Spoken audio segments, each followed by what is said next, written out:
So what do we mean when we say the informal settlement and the entire informality bracket is a core pillar of the real estate and housing market? So one thing to note is the fact that it is the direct representation of how well or not the government, the economy, and the real estate or housing market is catching up to the reality of city expansion.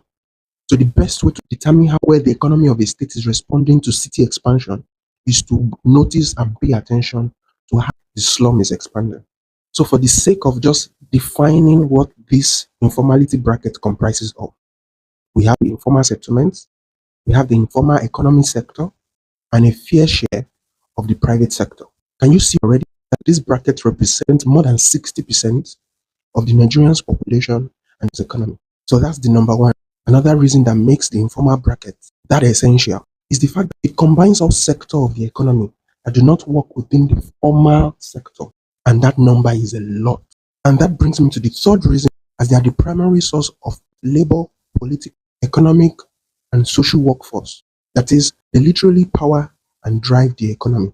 I mean, if you're in doubt, all you have to do is just pay attention to what goes on within the slums around election periods. But let's just focus on why it is important to the provision of affordable housing and also to the city development. And that is the main part of the conversation, that slums function as the unregulated, low-cost alternative to formal, expensive systems that represent how well or how poorly the housing situation of a city is. And this is why we're not here to discuss how to eliminate slum. Not because the people who live in slums don't deserve better, but just because these are people who are simply trying to do the best they can within the little that they have. Let's bring this home to a few affordable housing standards and lessons that slums and informal settlements teach us that are applicable to the development of affordable housing and organic communities. And number one is, housing reforms requires creativity in handling land, materials, construction, and labor.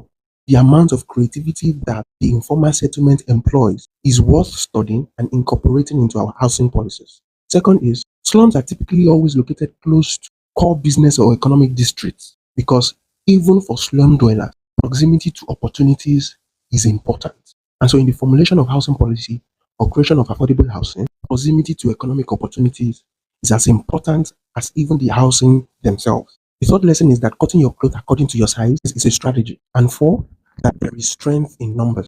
And we can unlock more possibilities, more potential, more value in efficient land use, in construction cost saving, when we leverage the power of community. So rather than seeing informal settlements as a problem, I see it as an embodiment of a lot of lessons for immediate shelter, adaptive livelihood, and affordability standards. I hope this helps.